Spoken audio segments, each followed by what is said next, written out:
नमस्ते, म रामकृष्ण परियार। म अहिले चाहिँ लमजुङ जिल्लाको राइनस नगरपालिका वडा नम्बर 4 मा छु र यो हाम्रो यो तल देखेको चाहिँ चम्पावती नदी हो। यो चम्पावती नदी यो चेपे नदी पनि भनिन्छ यसलाई। र यो यसरी बगेको छ यहाँनिर। यो चाहिँ अलि तल चेपेको यो चेपे नदीको छेउमा हो। यहाँ एउटा चाहिँ रिसोर्ट सञ्चालन गर्नुभएको छ एउटा दाइले। र अनि म घुम्दै आज चाहिँ रिसोर्टमा आइपुगेको छु। यो रिसोर्ट जाने चाहिँ यो रोडै छ। यो टक्क यो गाडी लिएर आउनु पनि मिल्यो र मोटरसाइकल लिएर आउनु पनि मिल्यो। यो तल चेपे नदीको साइडबाट आउनु मिल्यो र यो यसरी फेरि ठ्याक्क माथि जाने बाटो यो माथि चाहिँ हाइवेमा निस्किन्छ। यो हाइवेमा पुगे पनि बाटो तल आउँदा पनि मिल्यो। र यो चाहिँ हाम्रो मेरो साथीको दाइले सञ्चालन गर्नुभएको रहेछ। अब यस्तो राम्रो चाहिँ सिनहरू छ यहाँनिर, एकदम रमाइलो ठाउँ छ। र यहाँ चाहिँ यो चाडबाड र अनि बाहिरबाट आउने मान्छेहरू चाहिँ आएर खानी बस्ने गर्छन् भन्नुहुन्थ्यो सरले चाहिँ, यहाँको ओनरले। म यसो पसेको थिएँ र एउटा भिडियो बनाउनु त भनेर अनि बनाएको। र मैले पनि यहाँ एउटा केही सामान किन्ने थियो, त्यो भएर आइपुगेँ। अब यहाँ यस्तो किसिमका कटेजहरू छन्। यहाँ कटेजहरूमा आएर बसेर अनि आफूलाई मन परेको, विशेष गरेर यहाँको चाहिँ चेपे नदीको यो चिसो पानीको माछा चाहिँ पाइन्छ र खाइन्छ भन्नुहुन्छ चाहिँ सरले। यहाँ त्यहाँ आउने मान्छेहरू चाहिँ माछा र अनि अल्कोहल रक्सी भनौँ न, रक्सी चाहिँ धेरै व्यापार हुन्छ जस्तो चाहिँ मैले बुझेँ यहाँको चाहिँ भनाइअनुसार। र यो चाहिँ यो रिसोर्टी रिभर भ्युज रेस्टुरेन्ट राइनस 4 लमजुङ भनेर चाहिँ यो बोर्ड छ। र यो यहाँ यस कटेजहरू छ, यहाँ बस्ने ठाउँहरू, यहाँ बस्ने ठाउँहरू टक्क यसमा बस्ने र अनि भ्यू हेर्ने, यसमा ठक्क बसेर अनि यो भ्यू हेर्ने ठाउँ बनेको छ। यहाँ बस्ने र अनि ठक्क भ्यू टक्क यो चेपे नदी हेरेर बसेर अनि यी ठक्क बस्ने ठाउँहरू, यो गोल कुर्सीहरू पनि छ।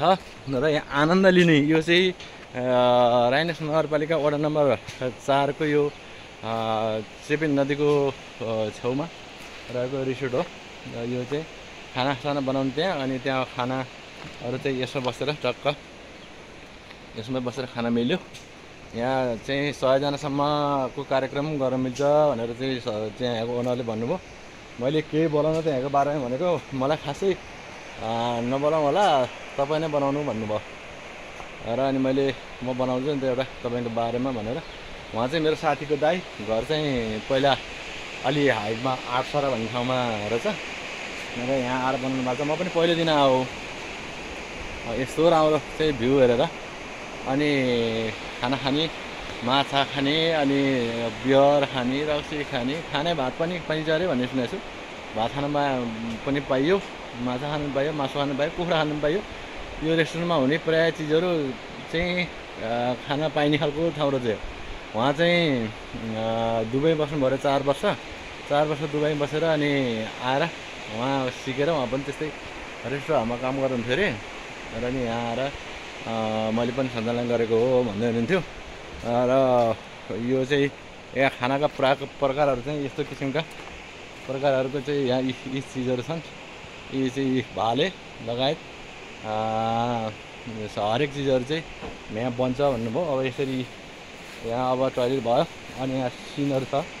यहाँ टक्क लाएर यो शीतलमा बसेर आनन्दले चेपे नदीको चाहिँ मजा लिएर भ्यू रिभर रेस्टुरेन्ट एन्ड बार भनेर चाहिँ बोर्ड राखेर सञ्चालन गर्नुभएको छ। यो चाहिँ लगभग 3-4 वर्ष भयो यहाँ सञ्चालन गरेको भन्नुहुन्थ्यो।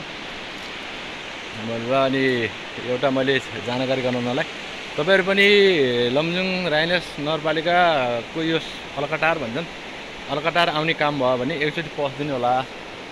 राम्रो छ ठाउँहरू, यही भ्यूहरू पनि राम्रो छ ठाउँ, एकदम आनन्दको इसारा चेपे नदीको छेउमा यस्तो खालको छ यो चाहिँ रिसोर्ट। मैले पनि एउटा केही किनेँ, नाम चाहिँ ठ्याक्कै नभनौँ। जे होस्, अब उसमा आएपछि रेस्टुरेन्टमा आएपछि के चाहिँ किन्नु पऱ्यो भनेर किने हो। यहाँ चाहिँ खानासाना बनाउने ठाउँवाला हाम्रो चाहिँ साहुजी चाहिँ यहाँ हुनुहुन्छ। तपाईँको नाम मात्रै त भनिदिनु, तपाईँको नाम के अरे? तपाईँ नाम भनिदिनु न। मेरो नाम मणिराज गुरुङ। के अरे? मणिराज गुरुङ। मणिराज गुरुङ। अहिले चाहिँ बसेँ हाम्रो यहाँ अलकटार हुन्छ, अलकटार घर, अलकटार 4। अनि व्यवसाय चाहिँ यहाँ होइन, बस्ने घर चाहिँ माथि होइन त? हजुर। ल थ्याङ्क यू, तपाईँले गर्नुभएको काम मैले धेरै कुरा चाहिँ देखेँ। अब यो यसरी चाहिँ सामानहरू यहाँ पाइने, यो चाहिँ सबै चिजहरू छ यसमा। अब तपाईँहरू पनि आइदिनु होला, खाइदिनु होला भन्न चाहेँ मैले। रमाइलो ठाउँ रमाइलो छ र सबैलाई मैले निमन्त्रण सहित यो सरलाई पनि चाहिँ धन्यवाद। मैले एउटा भिडियो बनाएँ। ल यो अलकटारमा आइपुगेपछि एकपल्ट पस्नै पर्ने ठाउँ हो है यो। यो चाहिँ बच्चा बच्ची लिएर र साथी ग्रुपमा जो आउँदा पनि यहाँ चाहिँ राम्रो किसिमको र फेरि अर्ग्यानिक खाना खान पाइने ठाउँ भएको हुनाले मैले तपाईँहरूलाई निमन्त्रणा गरेँ है त। म पनि आइपुगेँ। एकचोटि चाहिँ आउनै पर्ने ठाउँ हो यो भनेर चाहिँ मैले हजुरलाई जानकारी गराएँ। ल सबैले चाहिँ यो रिभर भ्यू, हाम्रो चेपे नदीको भ्यू हेरेर खाना खानको लागि चाहिँ यहाँ यो view river view restaurant and बारमा आइदिनु होला। थ्याङ्क यू, नमस्ते सबैमा।